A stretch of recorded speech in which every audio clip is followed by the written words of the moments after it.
ವಿಶ್ವಗುರು ಬಸವಣ್ಣನನ್ನು ಬರೆದುಕೊಂಡ ರಮಾಕಾಂತ್ ಎಮ್ಮನನ್ನು ಬಂಧಿಸಲೇಬೇಕು. 12ನೇ ಶತಮಾನದಲ್ಲಿ ಆಗೋಗಿರುವ ವಿಶ್ವಗುರು ಬಸವಣ್ಣ ಬಗ್ಗೆ ಅವಹೇಳನಕಾರಿಯಾಗಿ ಪೋಸ್ಟ್ ಮಾಡಿದ ರಮಾಕಾಂತ್ ಎಮ್ಮನನ್ನು ಬಂಧಿಸಲೇಬೇಕು.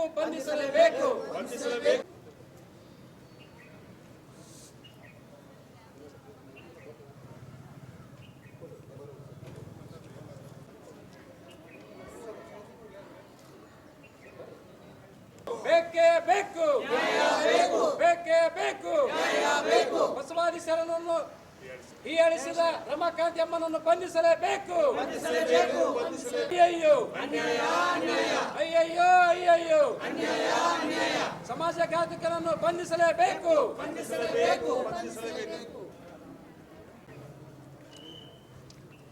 ವಿಶ್ವಗುರು ಬಸವಣ್ಣನವರಿಗೆ ವೈರಾಗ್ಯದ ಎಕ್ಕಮಾದಿಯವರಿಗೆ ಅವಹೇಳನಕಾರಿ ಶಬ್ದವನ್ನು ಉಪಯೋಗಿಸಿ ಫೇಸ್ಬುಕ್ನಲ್ಲಿ ಬಿಟ್ಟ ರಮಾಕಾಂತ್ ಎಮ್ಮನನ್ನು ಬಂಧಿಸಲೇಬೇಕು. ಕಾನೂನು ರೀತಿ ಕ್ರಮ ಜರುಗಿಸಲೇಬೇಕು. ಬಸವಣ್ಣನವರಿಗೆ ಹಾಗೂ ಅಕ್ಕಮಾದಿಗೆ ಅವಹೇಳನಕಾರಿಯಾಗಿ ಸಾಮಾಜಿಕ ಜಾಲತಾಣದಲ್ಲಿ ಹರಿಬಿಟ್ಟ ರಮಾಕಾಂತ್ ಎಮ್ಮನನ್ನು ಸಾರ್ವಜನಿಕವಾಗಿ ಗಲ್ಲಿಗೆ ಏರಿಸಲೇಬೇಕು.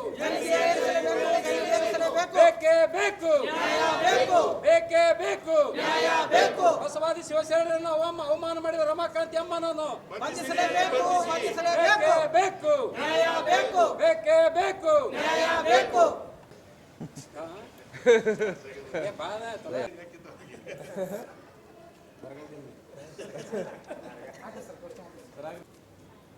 ವಿಶ್ವಗುರು ಬಸವಣ್ಣನವರು ಹಾಗೂ ವೈರಾಗ್ಯದ ಅಕ್ಕಮಾದಿ ಅವರಿಗೆ ಅವಹೇಳನಕಾರಿಯಾಗಿ ಪೋಸ್ಟ್ ಮಾಡಿದ ರಮಾಕಾಂತ್ ಎಮ್ಮನನ್ನು ಬಂಧಿಸಲೇಬೇಕು.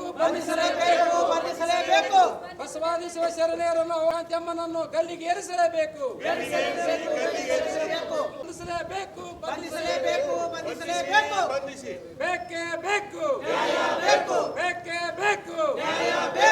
ಸಮಾಜಘಾತಕ ದುಷ್ಟ ಶಕ್ತಿ ರಮಾಕಾಂತ್ ಎಮ್ಮನನ್ನು ಬಂಧಿಸಲೇಬೇಕು.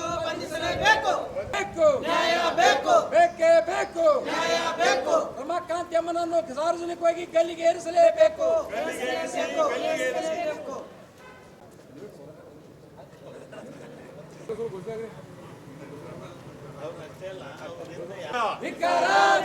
ಬಸವದ್ರೋಹಿಗಳಿಗೆ ಧಿಕ್ಕಾರ,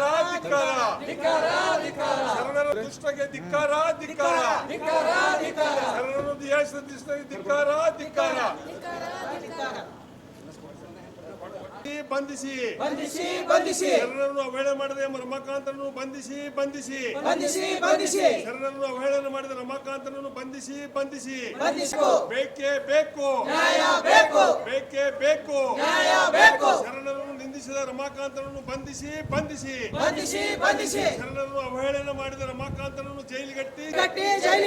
ಶರಣರನ್ನು ಅವಹೇಳನ ಮಾಡಿದ ರಮಾಕಾಂತನನ್ನು ಬಂಧಿಸಿ. ಬೇಕೇ ಬೇಕು.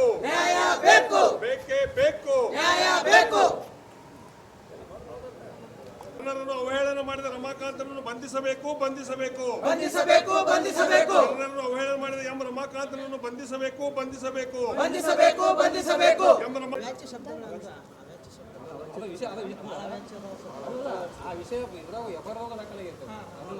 ಕರ್ನಾಟಕ ಸರ್ಕಾರ ವಿಧಾನಸೌಧ ಹಾಗೂ ಸನ್ಮಾನ್ಯ ಶ್ರೀ ಜಿ ಪರಮೇಶ್ವರ್ ಅವರು, ಮಾನ್ಯ ಗೃಹ ಸಚಿವರು, ಕರ್ನಾಟಕ ಸರ್ಕಾರ ಬೆಂಗಳೂರು ವಿಧಾನಸೌಧ ಬೆಂಗಳೂರಿವರೆಗೆ ವಿಜಯಪುರ ಜಿಲ್ಲಾಧಿಕಾರಿ ಮುಖಾಂತರ ಮನವಿ.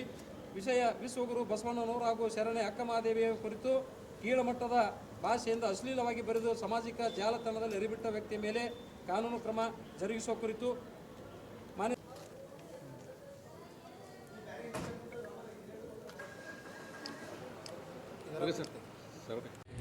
12ನೇ ಶತಮಾನದಲ್ಲಿ ಆಗಿ ಹೋಗಿರುವ ವಿಶ್ವಗುರು ಬಸವಣ್ಣವರ ಬಗ್ಗೆ ಹಾಗೂ ವೈರಾಗ್ಯ ನಿಧಿ ಅಕ್ಕ ಮಹಾದೇವರ ಬಗ್ಗೆ ಇತ್ತೀಚೆಗೆ ಅಂದರೆ ಕಳೆದ 2-3 ದಿನಗಳ ಹಿಂದೆ ಒಬ್ಬ ದುಷ್ಟ ಮನಸ್ಸಿನ ವ್ಯಕ್ತಿ ರಮಾಕಾಂತ್ ಎಂ ಅಂತಿಕೊಂಡು ಹೇಳಿ ಭಾಳ ಅಸಹ್ಯಕರವಾದಂಥ ಪದವನ್ನು, ಅಶ್ಲೀಲ ಪದವನ್ನು ಬಳಸಿ ಇಡೀ ನಾಡಿನ ಬಸವಾಭಿಮಾನಿಗಳ ಭಾವನೆಗೆ ಒಂದು ಧಕ್ಕೆ ತರುವಂಥ ಕೆಲಸ ಮಾಡಿದ್ದಲ್ಲದೆ ಇಡೀ ಒಂದು ಜನತೆಯ ಮನಸ್ಸನ್ನು ಕೆಡಿಸಿದ್ದಾನೆ.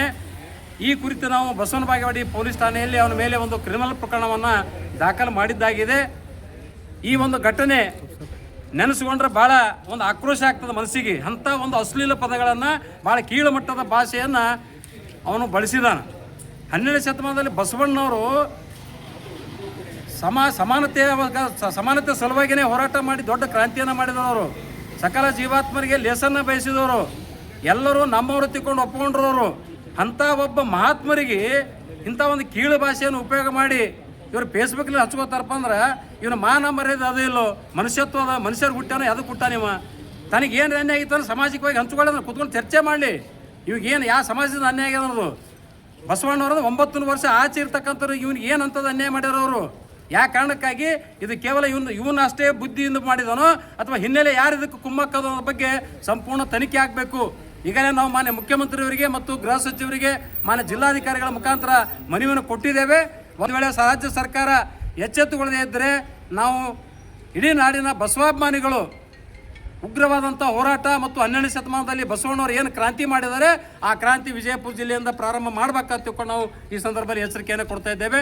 ಅರವಿಂದ್ ಕುಲಕರ್ಣಿ, ಬಸವಣ್ಣವರ ವಂಶಸ್ಥರು ಹಾಗೂ ರೈತ ಮುಖಂಡರು. ಫೇಸ್ಬುಕ್ ಬರೋದು ಹಾಕಿಲ್ಲ ನಾನು. ಇಡೀ ಕರ್ನಾಟಕ ವಿಶ್ವಗುರು ಬಸವಣ್ಣನವರ ಜಯಂತಿಯನ್ನು ಸಂಭ್ರಮದಿಂದ ಆಚರಿಸುವಂಥ ಸಂದರ್ಭದಲ್ಲಿ ಇಂತಹ ನುಡಿಗಳು ವಾಟ್ಸಪ್ನಲ್ಲಿ ಹರಿಬಿಟ್ಟಿರುವಂತಹ ವ್ಯಕ್ತಿಗೆ ತುರ್ತು ಕಠಿಣ ಕ್ರಮವನ್ನು ಕೈಗೊಳ್ಳಲೇಬೇಕಾದಂಥದ್ದು. ಮತ್ತು ಕೈಗೊಳ್ಳದೇ ಇದ್ದರೆ ಇಡೀ ಜಗತ್ತಿನ ಜನರಿಗೆ ಲೇಸನ್ನು ಬಯಸಿರ್ತಕ್ಕಂಥವ್ರು, ಬಿದ್ದವರನ್ನು ಎತ್ತಿರ್ತಕ್ಕಂಥವ್ರು, ಅಂಥವ್ರಿಗೆ ಇಂತಹ ನುಡಿಗಳನ್ನು ಆಡಿರೋದು ಅಕ್ಷಮ್ಯ ಅಪರಾಧ. ಅವ್ರ ಮೇಲೆ ಕಠಿಣ ಕ್ರಮ ಕೈಗೊಳ್ಳಬೇಕು. ಮತ್ತು ಅವ್ರ ಹಿಂದೆ ಯಾರಾದರೂ ಇದ್ದರೆ ಅವ್ರಿಗೂ ಕೂಡ ಕಠಿಣ ಕ್ರಮವನ್ನು, ಅವರ ಮೇಲೆಯೂ ಕೂಡ ಕಠಿಣ ಕ್ರಮವನ್ನು ಕೈಗೊಳ್ಳಬೇಕು ಅಂತ ಈ ಮೂಲಕ ನಾವು ವಿನಂತಿಯನ್ನು ಮಾಡ್ತಾ ಇದ್ದೀವಿ. ಬಸನಗೌಡ ಹರ್ನಾಳ್, ಜಾಗತಿಕ ಲಿಂಗಾಯತ ಮಹಾಸಭಾ ಅಧ್ಯಕ್ಷರು, ವಿಜಯಪುರ ಜಿಲ್ಲೆ.